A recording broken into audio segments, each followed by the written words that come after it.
हमारा एक ही उद्देश्य है, जान देंगे लेकिन जमीन नहीं देंगे। हम लोग का बुलेट ट्रेन को विरोध नहीं है कि कलेक्टर और प्रांत हम लोग को कुछ भी आंसर नहीं दे रहे।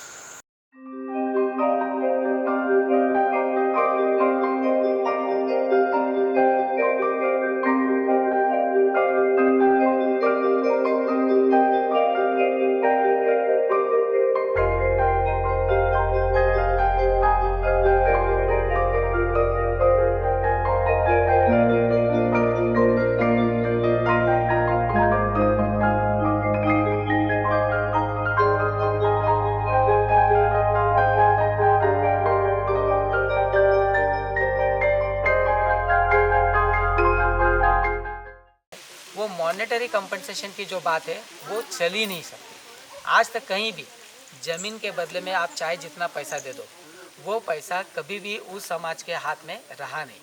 यही पालघर ज़िला है, यही ठाणे ज़िला है कि जहाँ पर जैसे आगरी समाज ने शहरीकरण के चलते अपनी काफ़ी सारी ज़मीन शहरीकरण में देते गए।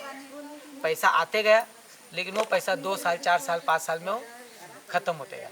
पैसा आदमी के हाथ में रहता नहीं। तो मॉनेटरी कंपनसेशन के जगह शेड्यूल एरियाज़ में, क्योंकि शेड्यूल एरियाज़ कम नहीं किया जा सकता है, तो आदिवासियों को ज़मीन के बदले में ज़मीन देनी चाहिए। यही एक तरीका हो सकता है। फिर एक व्यवहारिक सवाल आता है कि ज़मीन के बदले ज़मीन देने के लिए ज़मीन है कहाँ। तो ऐसी स्थिति में हमारा ये मानना है कि जो बायोडाइवर्सिटी वाले इलाके हैं, जो मूल निवासियों के आदिवासियों के इलाके हैं, उसको डिस्टर्ब न किया जाए। वहाँ पर इस तरह की विनाशकारी परियोजनाएं लादी नहीं।